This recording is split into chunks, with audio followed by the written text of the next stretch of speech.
Olá, meus amigos, meus irmãos. Para a nossa meditação dessa semana, eu quero ler com vocês, lá no livro de Provérbios, no seu capítulo número 2. E eu lerei apenas o versículo 1 até o versículo número 6, embora anime você a que leia todo o capítulo, tá bom? Quando a gente faz uma exposição de Provérbios, ao contrário de outros textos das Escrituras, você nem sempre tem as coisas interligadas. Eu já falei sobre isso para vocês outro dia. Mas nesse caso específico existe um tema que prevalece em todo o capítulo 2 aqui, que é, como está colocado pelo editor, a excelência da sabedoria. Ok? Então, começando aqui pelo versículo 1, diz o seguinte: Meu filho, se você aceitar as minhas palavras e guardar no seu coração os meus mandamentos, se você der ouvidos à sabedoria e inclinar o seu coração ao entendimento, sim, se você pedir inteligência e gritar por entendimento, se buscar a sabedoria como a prata e a procurar como se procuram tesouros escondidos, então você entenderá o temor do Senhor e achará o conhecimento de Deus. Porque o Senhor dá a sabedoria e da sua boca vem o conhecimento e a inteligência. Temos vivido esses dias, nos últimos tempos, na verdade, com a constante necessidade de tomarmos decisões nas nossas vidas. Já tenho falado para vocês aqui no nosso momento devocional, aquela questão de como nós, a semelhança do Espírito, somos como o vento, e o Senhor vai soprando sobre nós, não é? Outro dia falei sobre a importância dos caminhos que se apresentam diante de nós e de fazermos a opção certa em relação aos caminhos. Então tudo isso tem a ver, no fim das contas, com a necessidade de tomarmos decisões nas nossas vidas. E o autor deste texto, você sabe que a maior parte do livro de Provérbios foi escrito por Salomão, filho do rei Davi. Então o autor desse texto, ele, em algum momento da sua vida, ele teve que tomar uma decisão bastante radical. Foi requerido dele que fizesse uma escolha. E essa história nós encontramos tanto no livro das Crônicas, como também no livro dos Reis, que é a história de quando Salomão começa a suceder ao seu pai no reinado sobre Israel. E seu pai se tornou uma pessoa extremamente conhecida e destacada no meio da nação, um homem segundo o coração de Deus. Você deve se lembrar aí das histórias narradas a seu respeito nas Escrituras, desde o momento em que ele derrota o Golias, e, bom, toda a história aí que você já conhece. Ele tem muito êxito, é um homem que amava de fato o Senhor. E agora o seu filho o sucede e começa a pesada e difícil tarefa, como ele mesmo diz depois, de estar governando sobre Israel. Qualquer um que seja líder ou tenha passado por essa experiência sabe como é difícil, de fato, você conduzir pessoas, você conduzir um povo, né? Então, você tem aquela história de quando Deus aparece para Salomão, depois dele ter oferecido a Deus 1000 holocaustos, e Deus lhe aparece de noite em sonhos. Isso é dito, né, em uma das narrativas, a narrativa do livro dos Reis, fala isso, né, que foi num sonho. E Deus diz assim: peça o que você quiser. E eu fico pensando assim, o que é que eu pediria? E o que é que você pediria ao Senhor se Deus aparecesse para você no sonho e dissesse: você peça o que você quiser? Nós conhecemos a história de Aladim, que esfrega a lâmpada, né? Ele é facultado o direito de 3 desejos. E, bom, você conhece toda a história, não é o caso aqui de estar de contar a história outra vez, mas muitas vezes as pessoas parecem que têm em Deus um gênio da lâmpada, que está ali para satisfazer a todos os seus desejos. Pois bem, no caso específico de Salomão, isso aconteceu. Não é Deus se colocando a serviço, mas evidentemente é um momento também de prova ao qual Deus está submetendo Salomão. Deus lhe aparece e diz assim: peça o que você quiser. Portanto, é um momento de decisão. E aí Salomão teria várias possibilidades que, quem sabe, eu ou você ou alguns de nós faríamos. Por exemplo, ele poderia ter escolhido riquezas, né? Eu quero muito dinheiro para nunca mais ter preocupação financeira na minha vida. Ele poderia pedir longevidade. Eu quero ter uma vida muito longa e uma vida longa com saúde, porque vida longa sem saúde não adianta nada, né? Ele poderia pedir a morte dos seus inimigos. Lembrem-se de que eles estavam constantemente guerreando contra os povos no seu entorno. Frequentemente estavam lutando contra os filisteus e outros povos mais. Ele poderia pedir a morte dos inimigos. Ele poderia pedir muitos bens. Não é? É uma época marcada pelo fato de que a bênção de Deus era caracterizada muitas vezes em termos materiais mesmo. É assim que eles viam. Poderia pedir muitas honras também ao Senhor, que seu nome fosse famoso, fosse conhecido, mas no fim das contas ele acaba optando por sabedoria. Ele diz: o Senhor abençoou muito meu pai, ele teve um reinado próspero, agora eu tenho essa difícil tarefa de conduzir o povo. Quem pode fazer isso? Então eu peço ao Senhor sabedoria. E Deus se agradou do pedido de Salomão. Ele concedeu não só a sabedoria, mas todas as demais coisas que ele não colocou na lista. Você veja que até hoje nós ouvimos falar de Salomão, mesmo quem não vai em nenhuma igreja, não lê a Bíblia, já ouviu falar de Salomão. Portanto, Deus lhe deu honra, além de riqueza e todas as demais coisas. Naquela ocasião, quando ele se depara com a possibilidade de escolher o que quisesse, ele diz lá que ele não passava de uma criança. Ele já era um homem feito, mas ele se sentia como uma criança. Você que já teve que assumir uma grande responsabilidade, certamente se sentiu assim.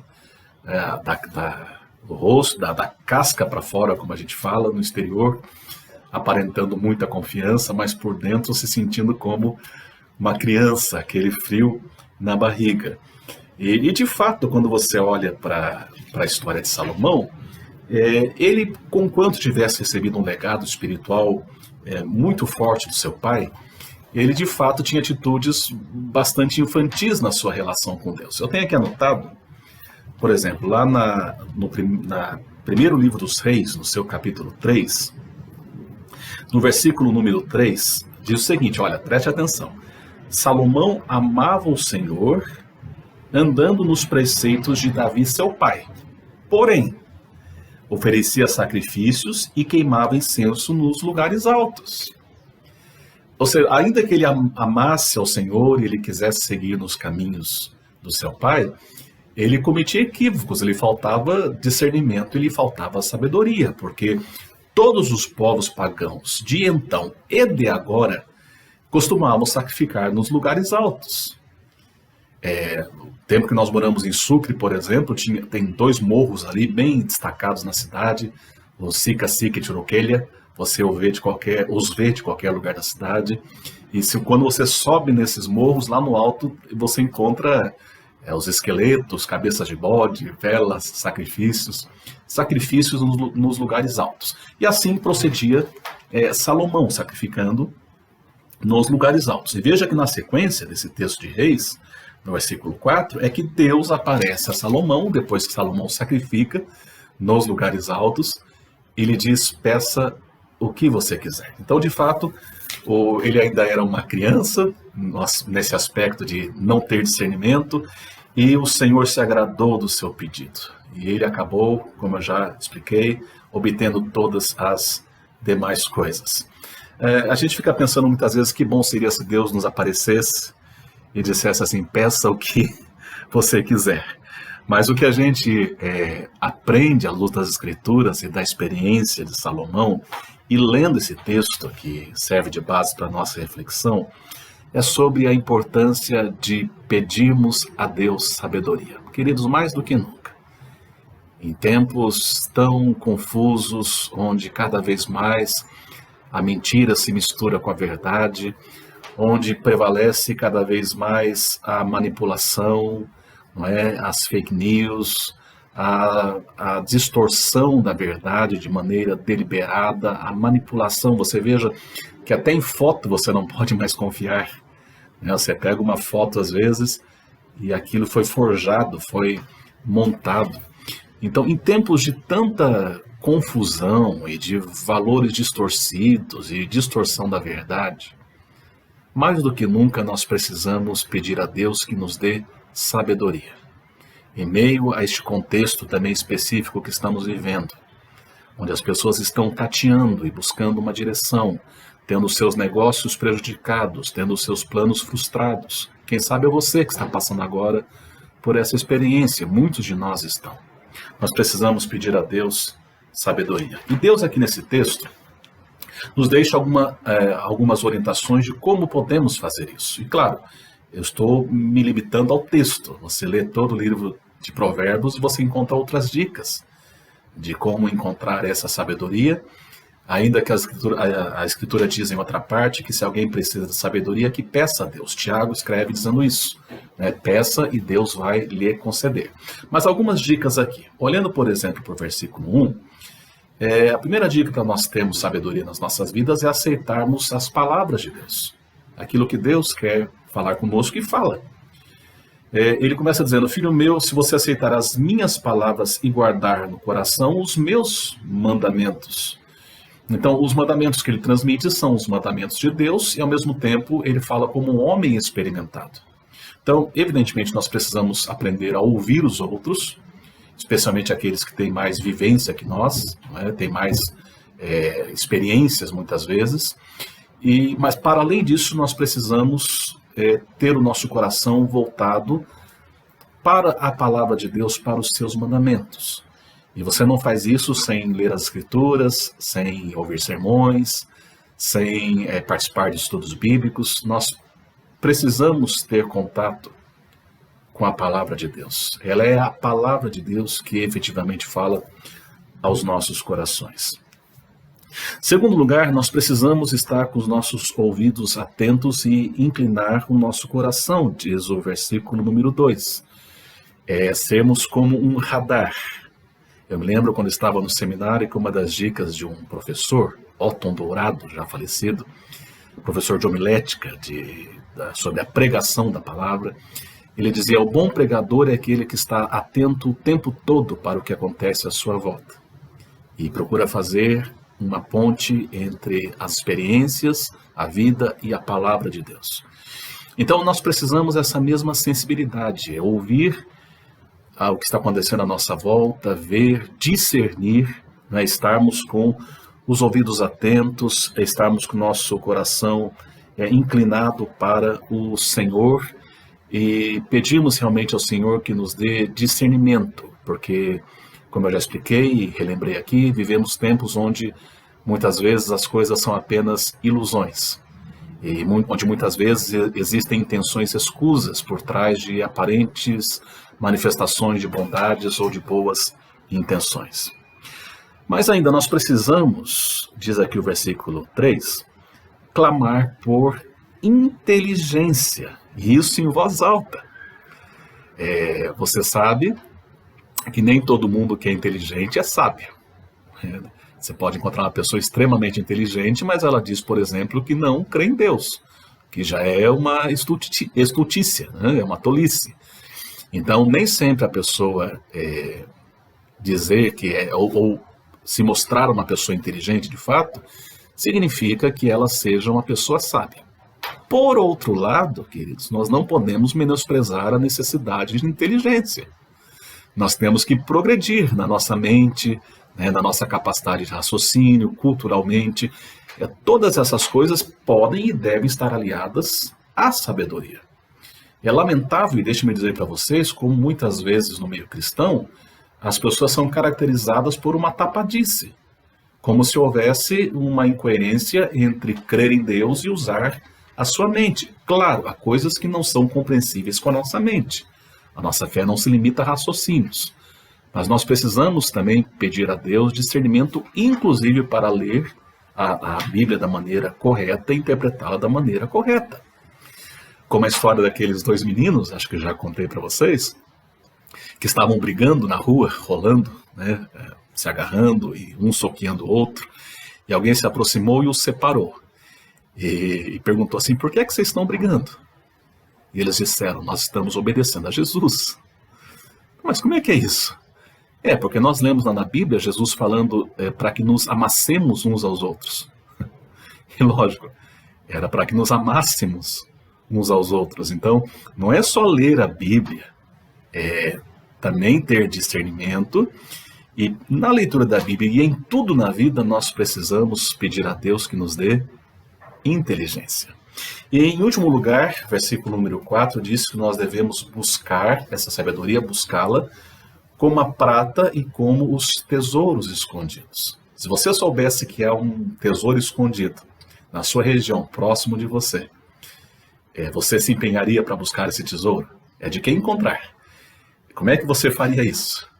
Você seria diligente, você seria aplicado, você possivelmente elaboraria planos, estratégias, usaria sua cabeça, você estaria empenhado em encontrar este tesouro. E a mesma coisa deve acontecer em relação à sabedoria. É uma certa obsessão santa. É um desejo, e é o tipo da coisa que quanto mais você tem, mais você deseja ter. E quanto mais você deseja ter e clama ao Senhor, mais Ele lhe concede. Conquanto sempre na vida, não importa a nossa idade, nós estamos aprendendo e sempre necessitamos crescer em sabedoria cada vez mais. Certa ocasião, Jesus perguntou a um homem, que queres que eu te faça? Note que Jesus fez a mesma pergunta que Deus, a mesma colocação que Deus faz para Salomão, Jesus fez em relação a um homem. Que queres que eu te faça? Eu volto aqui à nossa pergunta inicial. Deus hoje nos faculta a possibilidade de clamarmos a Ele, apresentarmos os nossos pedidos em oração. Seja sincero, você tem pedido a Deus sabedoria? Se você não tem feito isso, eu animo que o faça. Que você peça a Deus que lhe dê sabedoria, que você busque essa sabedoria como um tesouro que está escondido, que você esteja como um radarzinho ligado, atento para ver as coisas que Deus vai mostrando para você ao longo da caminhada. Às vezes nós não vemos e não ouvimos, porque estamos mesmo obtusos. Que você busque a palavra do Senhor, que Deus dê a mim e a você a sabedoria que vem dele. Em nome de Jesus.